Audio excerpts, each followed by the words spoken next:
हिंदुत्ववादी जे तुम्ही मतं म्हणताय त्याच्यामध्ये ऑलरेडी आपण एक परीक्षा दिलेली आहे, ज्याच्यामध्ये चंद्रकांत खैरेंना 3,74,000 70,000 ची काही मतं मिळाली आणि ही मतं जी त्यांना मिळाली त्याच्यामध्ये आता 2 तुकडे.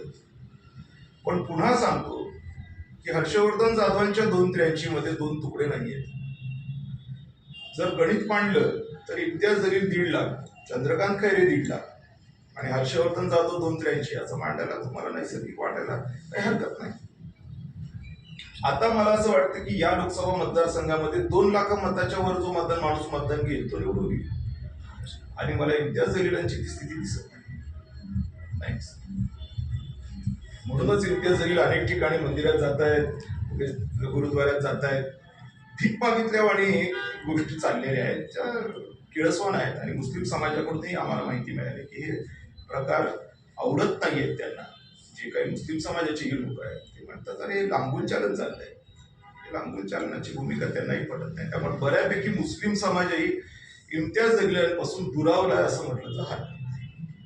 ग्रामीण तर 100% दुरावलाय, कारण 5 वर्षात त्यांनी कोणालाही काहीही मदत केलेली नाही.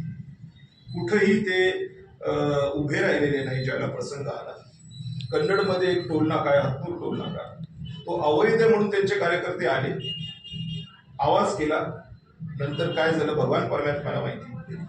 सातत्याने त्या टोल नाक्यावरती त्रास होतो. त्यावेळेला आता मात्र ते येत नाही. काही लोक म्हणतात की व्यवहार करून निघून गेले, खरं खोटं मला माहित नाही. पण अशा पद्धतीने केल्यामुळे मुस्लिम समाजाचे तरुण, खास करून ड्रायव्हर लोक जे मोठ्या प्रमाणात मुस्लिम समाजाचे आहेत, दलित समाजाचे आहेत, कष्ट करणारे, यांना त्या टोल नाक्यावरती त्रास होतो आणि त्यावेळेला ते हर्षवर्धन जाधवांनाच फोन करतात, ते इम्तियाज जलीलांना फोन करतात. त्यामुळे परिस्थिती इम्तियाज जलीलांची राहिली नाही. आणि पुन्हा सांगतो, श्रद्धेय प्रकाश आंबेडकर यांच्याकडनं त्यांना सपोर्ट हरवल्यामुळे इम्तियाज जलीलांचा पत्ता कट आहे. BRS वंचितची आघाडी होणे शक्य